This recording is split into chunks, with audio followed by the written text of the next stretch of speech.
So ladies and gentlemen, boys and girls, without any further ado, Die Hard, A Christmas Story, read to you by United Beards Company.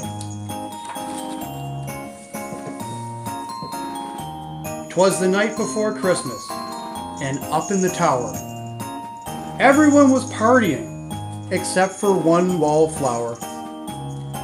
John McClane missed his wife. Things just weren't the same since Holly had moved west and changed her last name. He tried to win her back, but still she said no. Well, unbeknownst to them, there was trouble below. A truck had pulled up, and who should disembark but 14 men whose intentions were dark.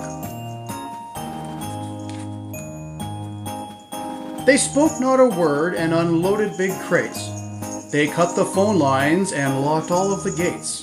Carl swept the ground floor, shooting every guard dead, with visions of Barabons dancing in his head. Oh, Carl. John took off his shoes, making fists with his toes. It actually works. Well, what do you know? When out in the lobby, there arose such a clatter. He sprung to the door to see what was the matter. When what to his wondering eyes should appear, holy crap, there are terrorists here! Well, John hid under the table, where no one could see, and watched Hans question Mr. Takagi. I'm going to count to 3, there will not be a 4. Give me the codes to open the vault door. What do you think he did? I don't know the code, so go ahead and shoot. Okay, said Hans, and ruined Takagi's suit. John tried to call the cops by pulling the alarm, but instead called the bad guys, who tried to cause him harm. But John killed Tony, who had very small feet, and sent them the terrorists as a Yuletide treat. He put a Santa hat on the German and eyes all aglow wrote, "Now I have a shotgun. Ho, ho, ho." Carl was furious. Tony was his brother. He chased John across the roof and they shot at each other.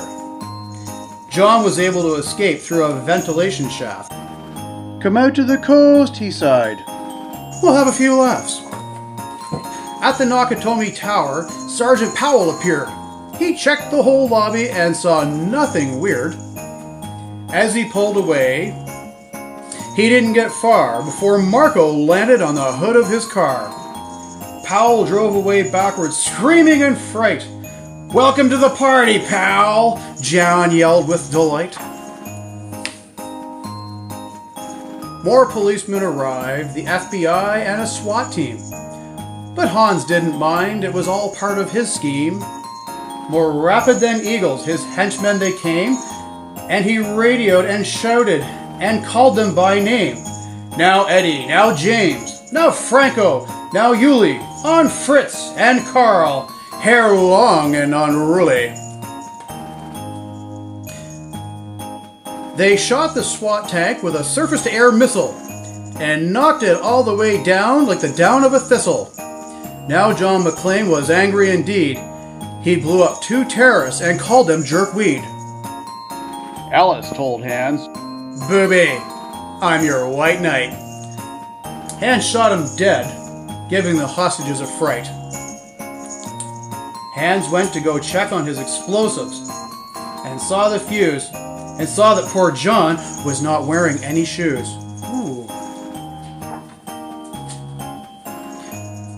John fired at Carl and Hans, but alas, as he ran barefoot over sharp broken glass.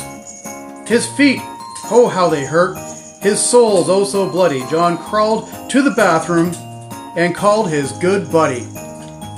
John was wary and ready to throw in the towel until he got a pep talk from Sergeant Al Powell.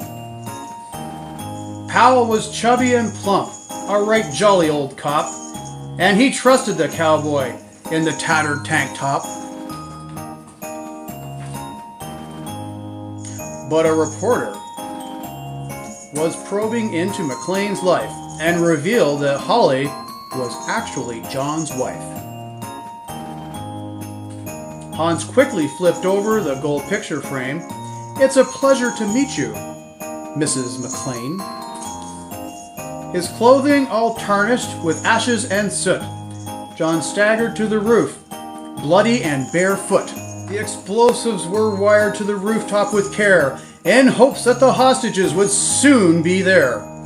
John warned everyone that the roof would soon blow, as the chopper strafed him with high-powered ammo.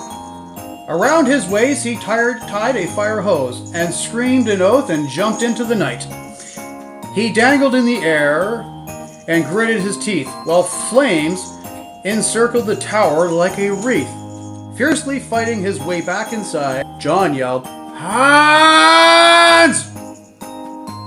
He was done trying to hide. He limped to the vault like an old man on crutches, only to find Holly in his filthy clutches. John dropped his gun and put his hands on his head.